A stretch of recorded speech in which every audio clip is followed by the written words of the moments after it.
You get a raise, $4,200 more a year. For about 3 weeks, you feel like a different person. You check your balance more often. You let yourself order the appetizer. Then the new apartment costs more. The car payment creeps up $50 because you deserve the nicer trim. The dinners get a little more frequent, a little more expensive. And 6 months later, you are exactly as stressed about money as you were the day before the raise landed, just with better furniture and a longer lease. This isn't bad luck. It isn't weak discipline. It's not even really about money. It's a rule operating on you in the background every single time your income moves, and almost no one has ever named it out loud. Economists have a term for it, lifestyle creep, but the term undersells what's actually happening.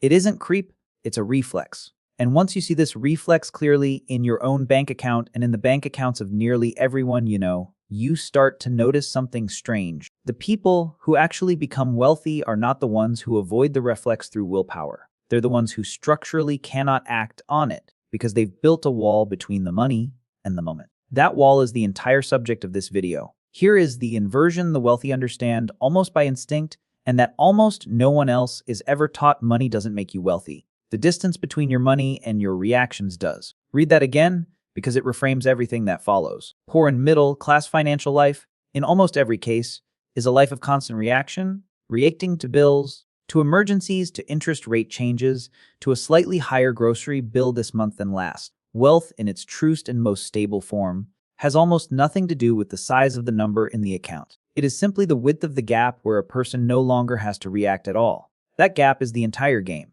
The house, the watch, the car, the vacation. All of it is decoration built on top of that gap, and none of it is the gap itself. Confuse the decoration for the substance, and you can look wealthy for years while remaining one bad month away from collapse. This confusion, in fact, is the single most common trap in modern financial life, and it deserves its own explanation before we go any further. People use the word wealthy as though it describes one condition. It doesn't. Financial advisors who work with high earners will tell you, privately, that there are at least 4 distinct species of rich, and confusing them is where almost everyone's thinking about money quietly goes wrong. The first is high income poor.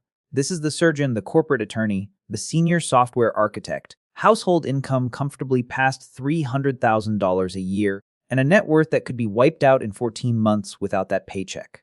Enormous cash flow, almost no stored value. The income is real, but it's rented, not owned. The moment the job stops, the lifestyle stops within a year, sometimes within a fiscal quarter. The second is asset, rich cash poor. Picture a retired farmer or a longtime homeowner in a city where property values quietly tripled. A paid-off house, maybe a modest pension, land worth 7 figures on paper, and an inability to cover a $4,000 plumbing emergency without selling something or taking on debt. The wealth is real, but it's frozen. It cannot flex. The third is leveraged wealthy, and this is where almost all visible luxury actually lives. This is the person with the properties, the businesses, the private banking relationship, the 2 vacation homes, built almost entirely on other people's money, structured with a cleverness that looks, from the outside, indistinguishable from real security. The uncomfortable truth is that a single bad quarter, not a bad year, can unwind a decade of this kind of wealth because so much of the structure is borrowed rather than owned. And the fourth, by far the rarest, and the only one of the 4 that is actually stable under pressure, is what private bankers quietly refer to as FU money. Enough stored, unlevered value that no phone call, no employer, no market panic, no single bad decision can force the person's hand. Not because the total is astronomical. It often isn't, but because the distance from forced reaction is total. Here's the part almost no one is told. Nearly everyone spends their 20s, 30s, and 40s optimizing for Category 1 or Category 3, chasing the visible signs of wealth, because those are the only signs that are visible. Category 4 rarely photographs well. There's no car in the driveway that represents it. It's simply a number on a statement that nobody sees, attached to a person who, when a crisis hits, does nothing, because doing nothing is affordable. So if the real goal is that gap, that distance from forced reaction, then what exactly is a person spending their working life trying to buy? Not things. Not even really comfort. Optionality.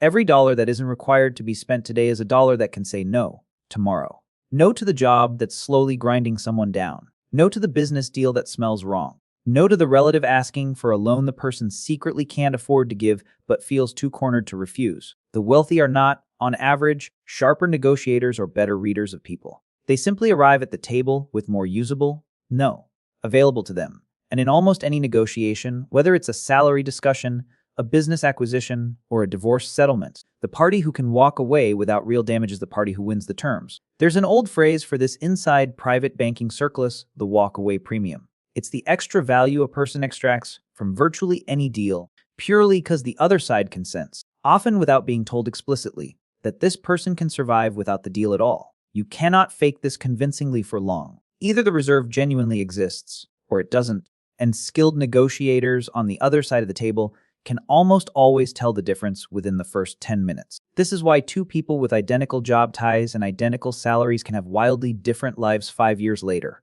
One has optionality, the other has income. Only one of those compounds into freedom. Here's where the story gets uncomfortable, because the actual entry price to real wealth isn't a number. It's a habit, and the habit is expensive in a currency most people flatly refuse to spend: boredom. The mechanics themselves are almost insultingly simple, which is exactly why they're so widely ignored. Historically, diversified markets have compounded at roughly 7% a year after inflation over long stretches of time. At that rate, money roughly doubles every 10 years. Run the numbers on two hypothetical savers. One invests $400 a month starting at age 25. The other invests $1,200 a month, 3 times as much, but doesn't start until 35. By retirement, the person who started at 25 typically ends up with more total money, despite contributing a fraction of what the second person contributed, often over $1 million more, arriving years earlier in the calendar, purely because of the extra decade the money was allowed to sit. That isn't a clever strategy. That's arithmetic doing something that feels, emotionally, like cheating.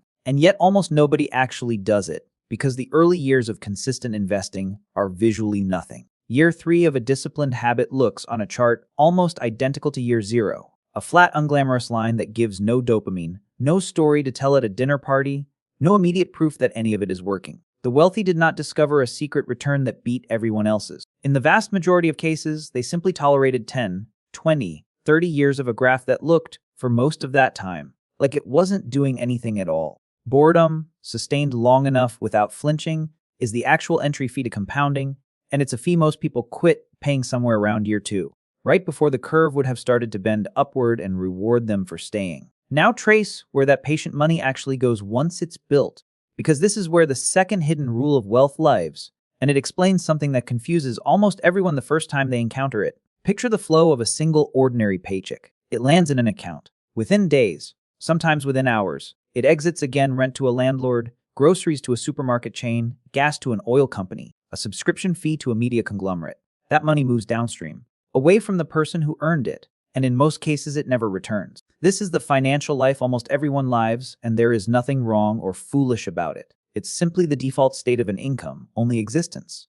Now picture the same flow for someone who has built assets instead of just income. A dividend arrives from shares in a company. Rent arrives from a tenant occupying a property. Interest arrives from a bond. Crucially, this money doesn't need to leave to cover survival. It lands on top of capital that was already working, and a portion of it gets redeployed to purchase slightly more of whatever generated it in the first place. Strip away the financial jargon, and this is the entire difference between the two groups. For one group, money flows through once and disappears. For the other, money flows in a circle, and the circle grows very slightly larger every time it completes another loop. Banks understood this principle centuries before personal finance ever gave it a name.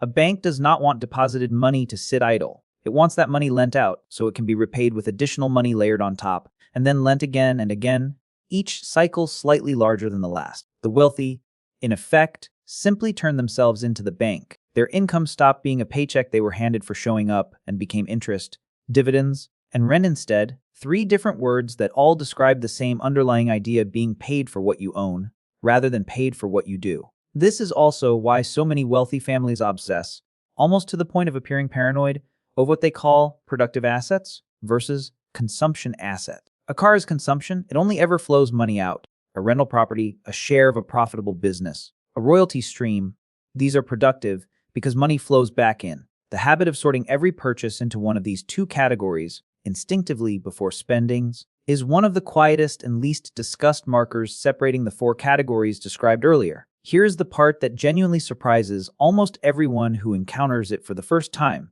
The wealthy are frequently less exposed to income tax as a percentage of what they actually spend than someone earning $90,000 a year. And this is legal, structural, and by design, not the result of hiding money Ordinary wages are taxed the moment they're earned, at some of the highest marginal rates the system applies, before the earner even sees the money in their account. Long-term capital gains, profit generated from something a person owned, rather than something they did, are typically taxed at a meaningfully lower rate, and critically, only at the moment the asset is actually sold. And if the asset is never sold, if instead the owner borrows against it, using the asset itself as collateral for a loan, in most jurisdictions, that borrowed money isn't classified as income at all. It's classified as debt, and debt, by definition, isn't taxed. This single mechanism: buy an appreciating asset, borrow against it rather than selling it, spend the borrowed money, let the underlying asset keep compounding untouched, and repeat the cycle, is quietly known in wealth management circles as buy, borrow, die. It's how a founder whose company is worth $2 billion on paper can live comfortably on 8 or 9 figures of annual borrowed money, pay a lower effective tax rate than their own accountant, and never technically realize a single taxable dollar of income for years at a stretch. None of this is a loophole discovered by clever lawyers hunting for fine print. It's written plainly into tax codes that, in most countries, predate almost everyone currently using them. The mechanism exists in plain sight because almost no one is ever taught to read a tax code as a deliberate set of incentives, designed, in most cases, to encourage long-term investment and asset formation, rather than as a punishment to be endured or evaded. The wealthy simply learn to read the incentive correctly. Everyone else was taught to fear the document instead of studying it. None of this comes free, and this is the part that never makes it into the highlight reels, the yak photos, or the aspirational quote graphics. Leverage is a tool that cuts in both directions with equal force. The same borrowing that allows an asset owner to live tax efficiently for years can also call that same person into genuine ruin the moment the collateral drops in value at exactly the wrong time. Illiquid wealth, land, a private business, a collection of art, can be worth millions on paper and effectively worthless at the precise moment cash is actually needed, because a forced sale during a bad market can shave 30 or 40% off the true value overnight, sometimes more. History is full of family fortunes that looked unshakable on paper for decades and unraveled in a single difficult year, precisely because the fortune had never been tested for what happens when everyone needs cash at the same moment. There's a quieter cost too, one that rarely gets discussed at all: isolation. Once the gap between a person and financial reaction grows wide enough, that person quietly stops having the same conversations as the people around them. The rent stress, the layoff fear, the grocery bill flinch, and they either find an entirely new social circle that shares their new reality, or they watch the old one slowly recede, sometimes without ever quite understanding why. Wealth, in its truest form, solves precisely the problem it was built to solve. It has an uncomfortable track record of introducing new problems immediately afterward, ones that no amount of additional money can buy back out of. Out of everything covered so far, the 4 categories, the compounding math, the tax mechanics, the productive versus consumption habit, there is one single variable that determines, more than any other, which side of this story someone ends up living. It isn't luck. It isn't even, surprisingly, the starting amount of capital. It's time horizon. Someone who consistently thinks in 5-year increments will, in the overwhelming majority of cases, end up behind someone who thinks in 20-year increments, even when the second person starts with less money, and even when the second person experiences worse luck along the way. Every single mechanism described in this video,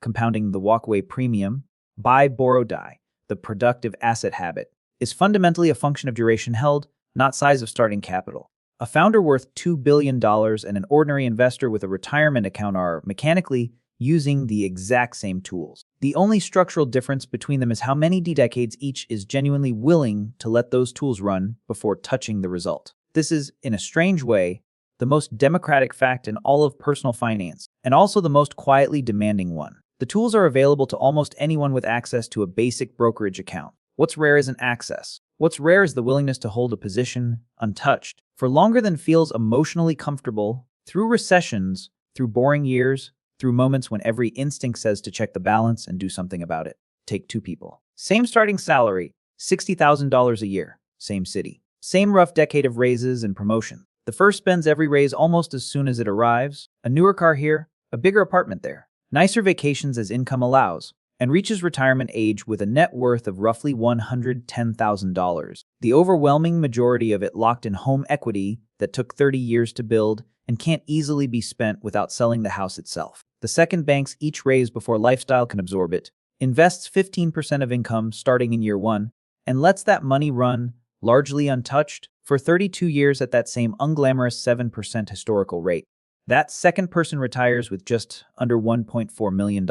Not from a higher salary, not from a lucky stock pick, not from any special insight the first person lacked, but purely from refusing, for 3 uneventful decades, to close the gap between income and reaction. Same paycheck, same country, same decade of economic conditions. A difference of well over $1 million made entirely out of patience, structure, and a willingness to let boring math run its course without interference. So the next time a raise lands in your account, a bonus, a windfall, a promotion, remember exactly what happened at the very start of this video. The brief feeling of being richer, followed by the quiet, almost invisible return to exactly where you started. That feeling is the entire system working precisely as designed on you in real time. The wealthy did not find a way to avoid that feeling. They simply learned to feel it, name it for what it is, and do nothing. Money doesn't make you wealthy. The distance between your money and your reactions does.